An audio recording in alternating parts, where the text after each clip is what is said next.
Smith விக்கில்ஸ்வர்த் என்கிற தேவ மனிதன் மரித்தோரை உயிரோடு கூட எழுப்பின அந்த தேவ மனிதனுடைய ஆபீஸுக்கு அநேக கடிதங்கள் வந்தது. அந்த கடிதங்களை ஸ்மித் எடுத்து படிச்சாரு. அதுல எழுதப்பட்டிருந்தது, ஸ்மித் எங்க சர்ச்சுக்கு வாங்க, எங்க ஊருக்கு வாங்க, எங்க நாட்டுக்கு வாங்க. அந்த கடிதத்தை படிச்சுட்டு ஸ்மித் தேம்பி தேம்பி அழுதாராம். ஆண்டவரே, பெரிய தவறு நடந்து விட்டது. ஜனங்கள் இயேசுன்னு உங்க பேரை உச்சரிக்கிறதுக்கு பதிலா ஸ்மித்னு என் பேர் உச்சரிக்கிறாங்க. உமக்கு வருகிற மகிமையை நான் எடுத்துக்கொண்டேன். இனி நான் இந்த உலகத்தில் இருப்பது ஆபத்துன்னு தேம்பி தேம்பி அழுதாராம். இன்னைக்கு ஊழியக்காரங்களுக்கு எத்தனை பட்டங்கள்!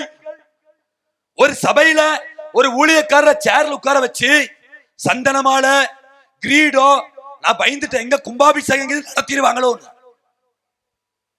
ஒரு பாடல் தான் எழுதியிருப்பார், உடனே பாடல் புகழ் ஊழியர் வந்து விட்டார். தீர்க்க தரிசன வரம் பெற்றவர்.